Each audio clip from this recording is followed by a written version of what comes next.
When working on your product design, you'll often want to optimize the sensitivity of your receiver. That's where being able to characterize and improve your system's noise figure becomes one of the important factors to consider.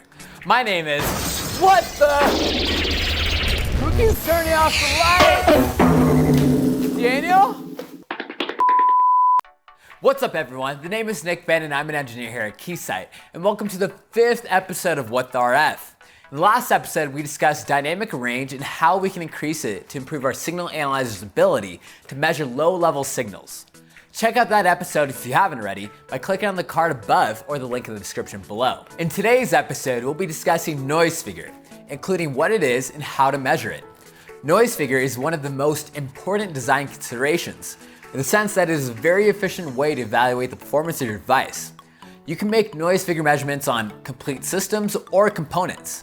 These include almost all multi-port devices, from passive devices like resistors and diodes, to active devices like transistors, amplifiers, mixers, and more.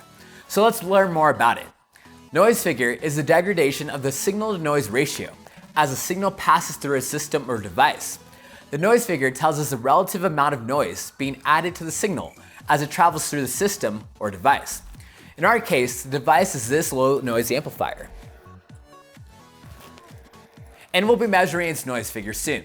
The degradation of the SNR value is attributed to the amplifier's internal components. To calculate noise figure, we determine the ratio of the respective signal-to-noise power ratios at the input and output of the device. It's important that the device is at a reference room temperature of 290 degrees Kelvin. This temperature plays a factor because noise contribution in electronics is also caused by thermal agitation of electrons, or thermal noise. And 290 Kelvin was adopted by institutions as a standard temperature for determining noise figure. So analyzers assume surface temperatures of all components in a noise figure measurement are at that default temperature. If not, the measurement may not be accurate. The noise figure value is a number expressed in dB, and it indicates the performance of a device's internal components, like this amplifier. We want the noise figure value to be as low as possible because this indicates better device performance. Basically, a low noise figure means the device adds very little noise, and high noise figure means it adds a lot of noise. Looking at the image now on screen, we see an example of a signal at an amplifier's input in A and at its output in B. As you can see on the right, the noise level rises more than the signal level due to the noise added by the amplifier circuits. This is the amplifier's noise figure value. By knowing your device's noise figure value, you can calculate a system's sensitivity from its bandwidth. The noise figure value is a key parameter when handling small signals, and it lets you make comparisons by quantifying the network's added noise. Let's consider this. Many years ago, TV dish antennas were as large as 6 feet in diameter. Crazy, right?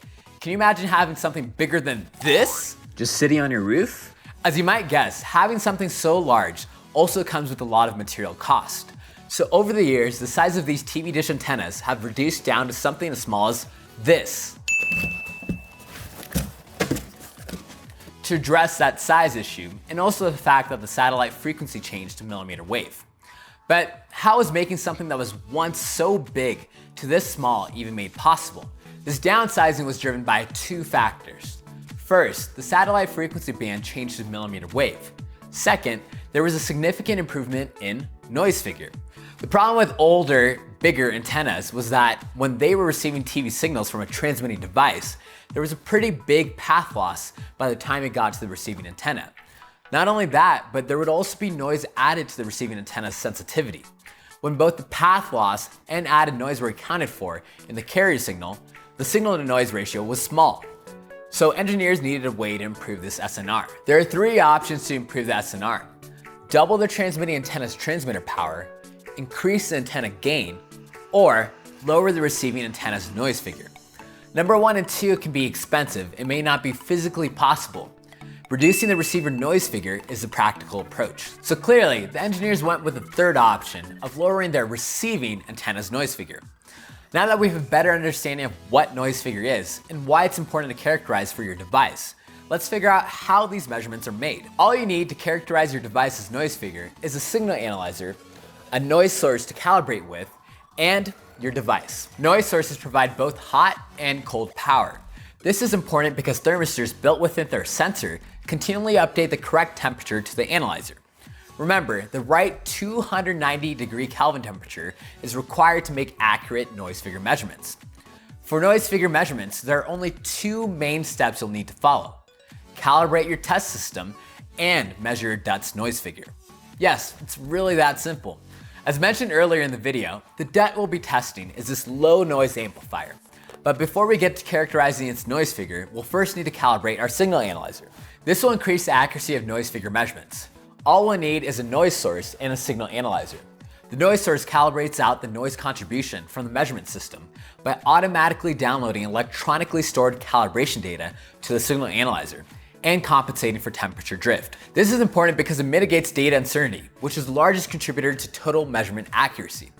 Don't worry, this is all taken care of by the signal analyzer. In our noise figure application on our signal analyzer, we see that our signal analyzer is uncalibrated.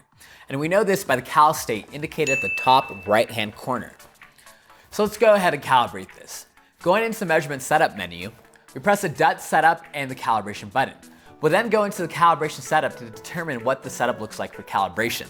Here in this diagram, we confirm that to calibrate our signal analyzer, all we need is a noise source connected to the front end of the signal analyzer.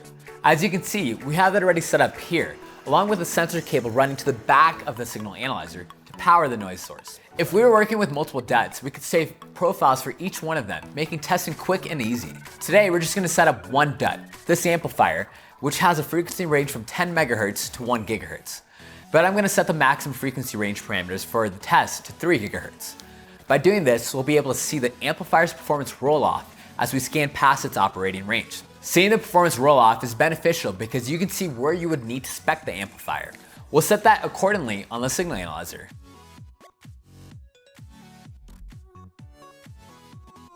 That's it. We'll go ahead and hit the calibration button on our signal analyzer. And it will calibrate the system for us. We've now completed step 1 of 2 for the noise figure measurement. We know our system is calibrated by looking at the cal state here. And also because the noise figure value is approximately 0 dB. Now it's time to measure the noise figure of our amplifier. To do so, we just have to remove the noise source from the front end of the analyzer and in its place connect the DUT with the noise source at the input of the DUT.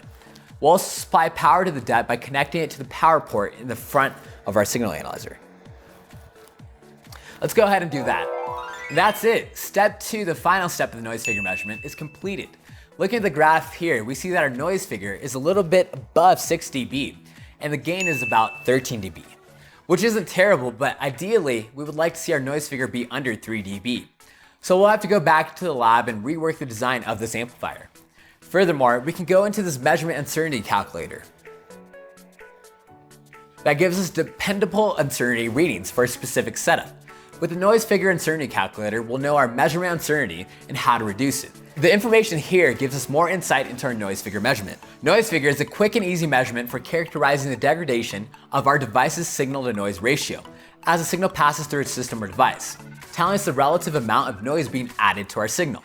And as you're considering your design, remember that noise figure is one method you can use to improve the performance of your device. All right, that's it for this episode. Thank you so much. What the?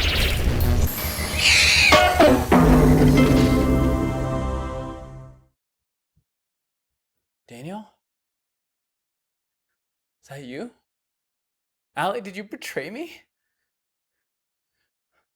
Who keeps turning off the lights?